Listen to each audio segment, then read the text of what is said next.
to different levels. If you want to, you can come and meet me on Twitter. You can meet me virtually. I'm no scale rule on there. I'm proud to say I don't own one anymore, because I just don't need one, really, and I'll try and explain why. I'm 42 years old. I think that's quite important. My son's 3, and he finds his age is really important, but at 42, I can still do cut and shuffle in a power cut. So I understand the difference between the electronic measurement world and the normal measurement world, as it were. I did take a bit of time out in academia. I worked for 3 years in this environment in Northumbria, and I worked with the BIM Academy there. And that kind of got me. I had a moment of clarity about BIM a few years ago, and quite a simple one, really. You can just build the building, like on a computer.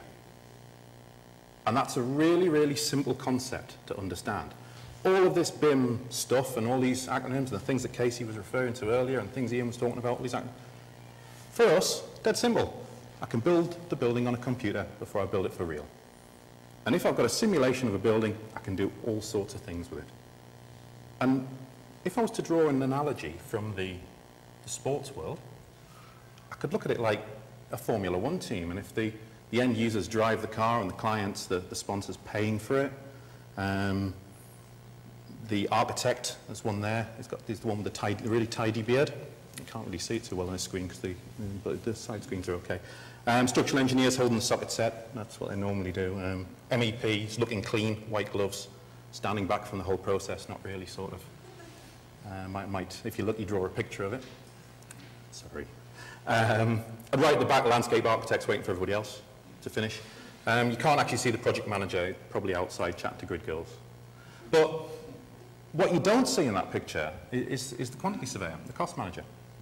And that's because this is my view of that project. This is what I actually see. I've bust my expenses budget, and I've got some really good seats, and I'm sat up here with the client who's got the checkbook. And this is our view of the entire project. We can see it from over here. You can just about see the little splash of red there, everybody doing stuff. And every so often you'll notice there's a lap board, sits to one side. Every so often they'll tell me stuff. Oh, this is how we're doing, guys. This is how much I've spent. Here's some information. Part of the process, go for it. So I'll then frantically sort of look away, maybe go on the internet, try and find out information. Of course, by the time I turn back around again, there's a few more laps happened, isn't there? Well, the pit stop's finished and everybody's moved on, and I'm playing catch-up constantly. The interesting thing with BIM, though, is that me and my client can be down here. I'm in the mix. I'm stood in front of it. Because the deliverables are digital, and because there's a model, and because I can influence and engage better, I can actually be part of this team. I can be here. I can be looking at the business end of this project. This is a multi-million-pound thing running around. I'm a direct part of the team. I'm doing, not viewing. I'm operational, not decorational. I'm actually part of this whole process. It's a bit of a problem, though.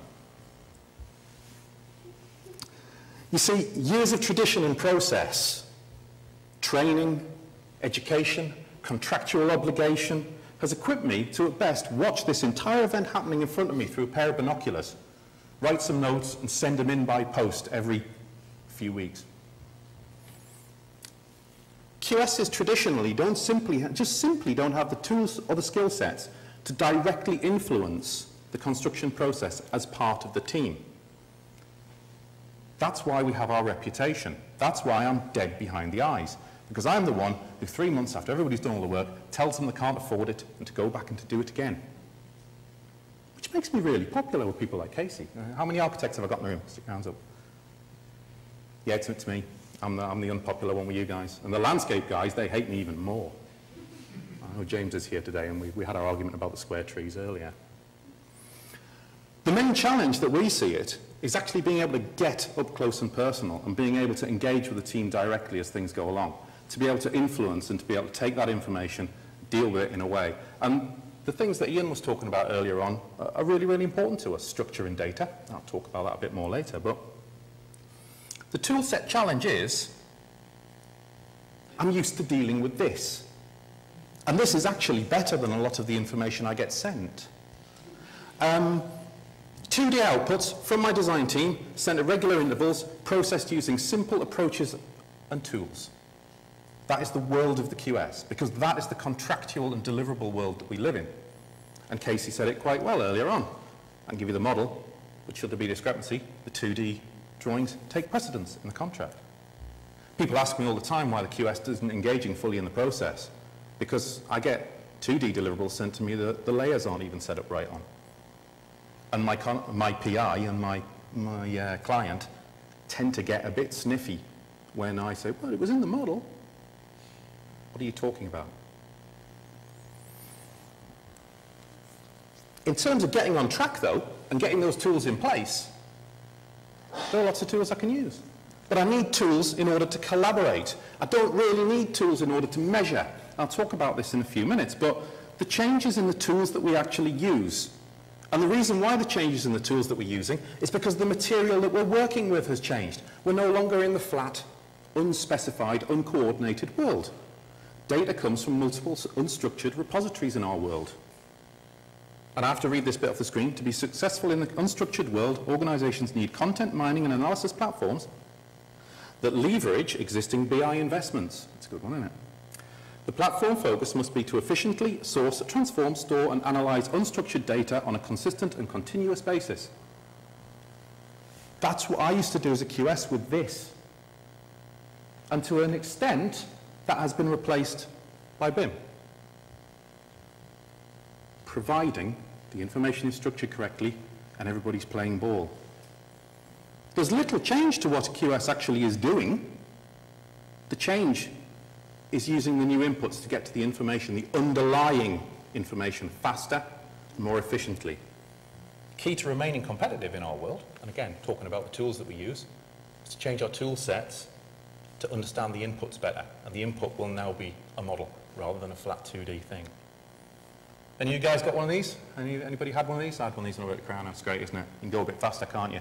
You can trace around your pipe runs, measure them off. Any of you had one of these? This is great. This is proper old school QS in this. This is a digitizer tablet. Some of you may be familiar with them. Some of you may hate them. This is when you're actually physically taping the drawing to that tablet and tracing around it with a puck. We all used those a few years ago. They're all faster, but they're the same input. But the problem that I've got as a QS is my input's changed to this. I now remodel. It's infinitely better than a 2D plan. Requires a lot less information, a lot less intelligence to try and interpret. It's pretty clear. It has better structure and can be better understood, providing it's been set up right in the first place and I have the means to collaborate and to interpret it. Information is presented to me that's much better. In a BIM environment, buildings equal data, generally. In a client environment, decisions are made by interpreting information, not data. That's very different. It's that translation piece, it's that dictionary that Ian talked about. My role as a QS is to interpret the data that comes from either a 2D drawing or a model and give my client information to make decisions with. But there's some key caveats here, and all of you designers in the room need to remember these key caveats. I can't alter your model. I am not a designer. I am the end user of what you produce. So for me to be able to use it, it has to be structured correctly, named correctly, it has to be put together right. That's really important to me. And the other thing is, at the moment, my PI and everything that I do in measurement terms is defined by measurement rules. Those measurement rules differ from the absolutes I get from a model. So I still have a lot of interpretation to do. And crucially, the bottom one, that everybody always forgets, we measure lots of things that aren't modelled. I get criticism quite regularly about this. People ask me questions. Why, you know, I haven't got the formwork. Oh, your model's useless. This software you've given me is useless. I've done a takeoff and there's no formwork. There wasn't any formwork on the drawings when you used to get those, unless it was specifically designed. You had to interpret stuff and make decisions and be an intelligent human. It's not just getting stuff out of models quickly and spitting it back out again to the client. There's still a lot of work to do. For me, the single most important tool, BIM tool, the QS will invest in, is the process that they're going to use and the ability to be able to collaborate with the others. Because they've never really done it before. Most of the key quants can be extracted fairly easily using software. That's easy. Tool sets are easy to buy, there's hundreds of them. It's how you engage with the team when you're faced with the reality of a model and you're faced with the way that you have to measure and quantify in your methods rather than the ones that the software presents you with. Process, behavior, training, and the ability to analyze the underlying data and understand it are far more important tool sets to the QS than any software that you might buy. And I'll tell you that as absolute fact. Every software vendor this side of the black stump is trying to peddle you a solution. Get good at what you do first. Make sure you're right to be able to get that information and understand it before you invest. And that's a serious, serious point. Saying that software is quite useful, mine, and I've got lots of it and I enjoy playing with it. But that's me. I'm kind of wired that way. In the current state of BIM exchange and collaboration, your outputs are still built up the same way. All that's really changed is the immediacy of the data and the ability to quantify and analyze more efficiently as you go through. You're able to stand in front of the Ferrari and have a bit more input into the process because you're able, instead of having to taking that information away, going away, sitting for 2 weeks trying to work out what's changed, trying to work out what they've done while they all carry on designing, I might add, and carry on down to their next deliverable goal, which always gets pushed right to the limit, doesn't it? And those of you who are designers in the room will know about that one, that the stage gate is, you know, you deliver your stuff at 23:59 on the date of the stage gate, and then I've got the client on the phone on the Monday morning immediately after the Friday, because it's always a bloody Friday, isn't it? And you can't do anything with it over the weekend. The client's immediately on the phone on the Monday morning, well, how much is this going to cost? Do you know something? I don't know, because it takes me a week to measure it all before I've even interpreted what you've changed. And that's if you've bothered to cloud up the drawings so I can figure out what's changed. The data I get from a BIM is richer, it's better, but derivation of the useful information from it is still the same in my world. I can just get to it a bit quicker. What I do with it is still the same effectively. It's still that same process. I'm still taking a simple benchmark all the way through and checking back against. I'm still, as the definition around the model increases, I'm still taking elemental measurements and I'm still using it because my cost metrics haven't significantly changed yet. They will with time. But at the moment, I have to use the old school data against the new school outputs. I can get to a composite component level. I can then do a bill of quantities if I really want to. And after it gets thrown over the fence, I can measure cost in use. I can do all these things, and I can measure that in pounds, I can measure that in reals, I can measure that in carbons if you want. It doesn't matter if I've got a model. So that's all important to bear in mind. Derivation of useful information from the input is still the same. It's just that the transformation bit's been sped up a bit. You can use software to help you, but if all you have is a hammer, everything's a nail. You might have to use more than one in the process. All of these vendors will try and sell you some sort of cost management, control, measurement type software. It's a bit difficult to see on that screen, but there's a few reps there, and there's a lot of different ones. 2/3 of the vendors at this year's BIM Show Live were dealing with either measurement or surveying. That tells you the shift in the industry's view. The design bit is done. We can do that now. And now it's actually doing something useful with it. Overall, these, apart from a couple of specialist examples, do pretty much the same things. They all allow you to extract information from a model in a structured way, providing the information has been put in structured, to link it through to some cost metrics, and to do something with it. At Turner & Townsend, we use Exactel's CostX, Causeway's BIM measure, and we also use RIBI2 as in the main. And we augment that by having specialist scripted software written over the top of it. But it wouldn't matter. I could get equal results with Vico. I could get equal results with Nomitech. Because it's what I actually do with it, the tool set, the process, the methodology that's important, not the extraction of information. I still need to measure in the same way, and I still need to do the same things. If you're really smart, you can even use free tools to extract information from the models.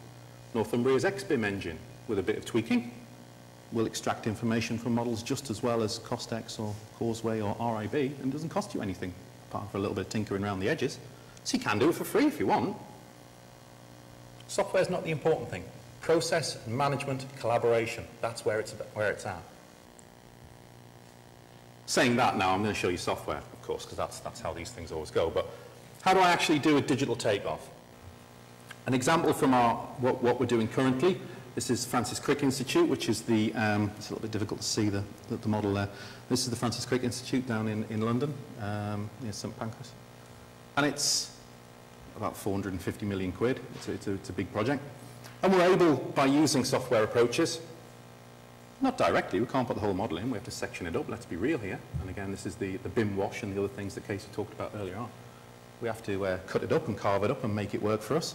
But we can extract quantities on bulk from that model and save us a lot of time, hell of a lot of time. In this case, we're able to push back other information, we can relate our data to it, we can improve our processes. We've got more time to be commercial managers, less time spent in quantification and messing about with things. If I moved on, this is a demo of Exactile Costex. What you're seeing happening on the screen is me importing a model. And this is a model, this is actually a live model from Heathrow. It's Heathrow Terminal 2 stagings for the new developments put in there. It's one of Lang O'Rourke's models. As you can see, we can spin it around and look at it, all the usual BIM stuff that you see, fairly straightforward. But I can extract information.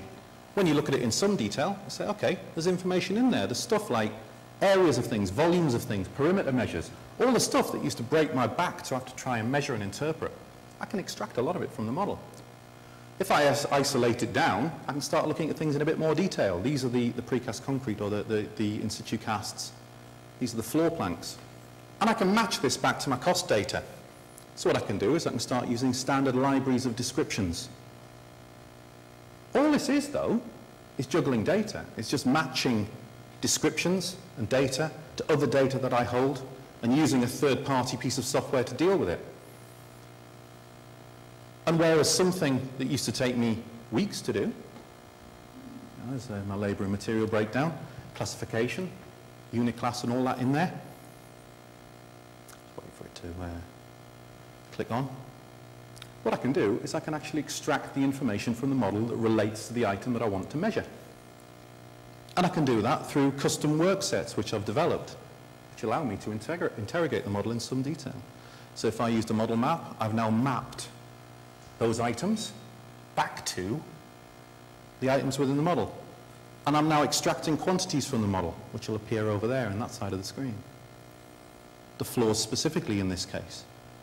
And there you go. Precast planks. If I click on that, that shows me exactly where they are in my model. And if I go down in further detail again, it sidecasts it for me. Great. I don't have to spend all that time measuring all of that and trying to figure out what it is. And when I drill down into my cost plan, because I've linked them together, my cost plan's linked to it now. So those composite rates, those composite items are captured.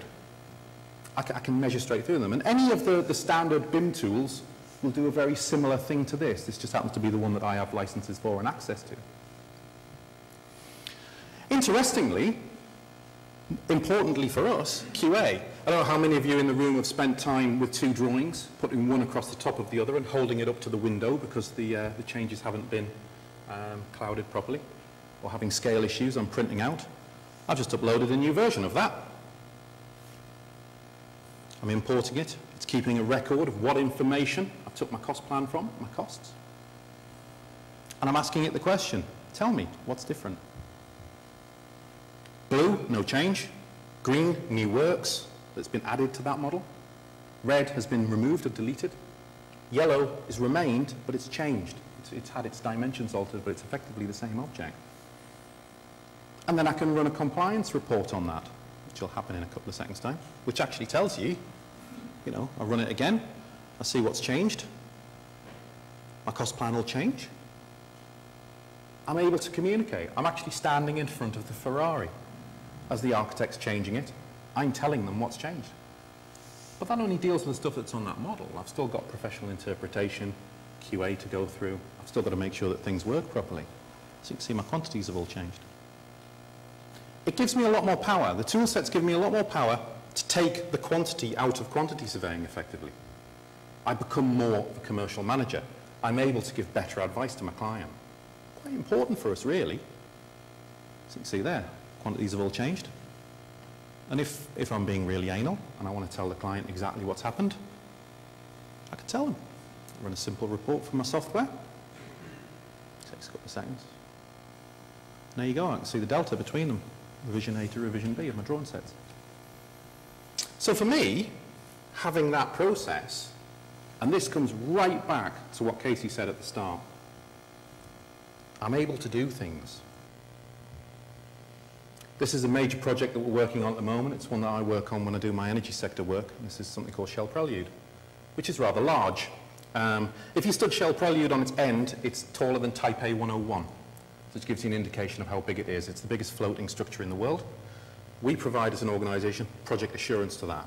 Now, the sheer complexity of something that displaces 500,000 tonnes of water and is a complex process-led, massive floating oil and gas platform, we're able to provide quantity assurance for that to the client using 5 members of staff. If you were attempting to measure that yourself, any of you have done any form of measurement training, the little thing you see in the corner is a quarter section of a quarter of one module on it. 24 trains, each valued about $1.2 billion each. We take off and measure this on a monthly basis using 5 staff. That's the difference. What we do with it commercially remains the same. Still providing my professional insight, still helping the client with their, the decisions they need to make.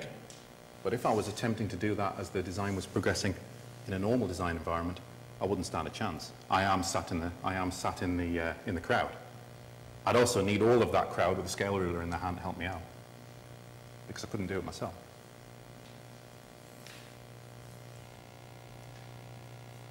That leads you to the next thing. Okay, we'll just automate everything then. Automate all the things, yeah. Great. Bollocks, can't do it. The need for professional interpretation, judgment, and application of that, QA processes, procedures, and collaboration does not change just because you have a digital model of something. You still have to pick the phone up. You still have to talk to people. You still have to understand it. You can't press a button and get a bill of quantities. It doesn't work that way at the moment.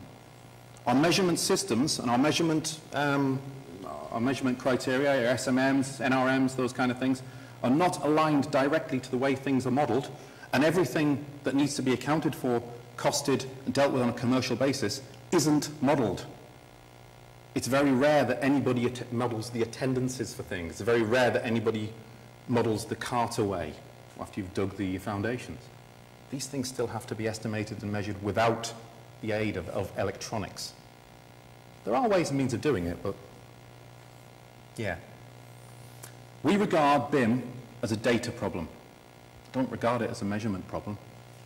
Anybody can buy software and measure fast, but being able to provide the service is the different things. The tool which I would tell you all to invest in is your own processes, your own training, and your own selves, because you can buy anything out of a box that allows you to do the other bit. And it just depends on what license you can negotiate. As long as you can interpret and work with others, that's what's important. Now, BIM isn't Revit, but it's easy to fall in that trap. But I'll show you the kind of things, and this is the kind of things we give to our clients and our design teams. What I actually want in terms of cost management outputs. And you'll see from that, the interesting thing, I don't just want a 3D model. I need 2D stuff as well, because I have to measure lots of things that you guys don't model.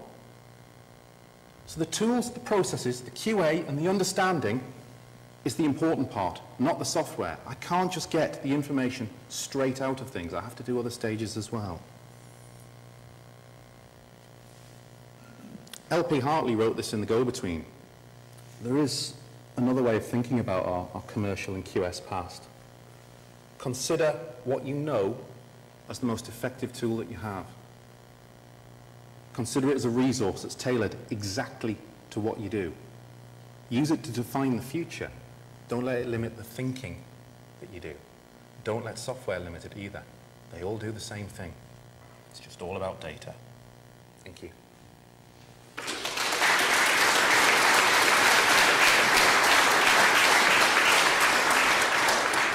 Thanks, Dave. Any questions for Dave?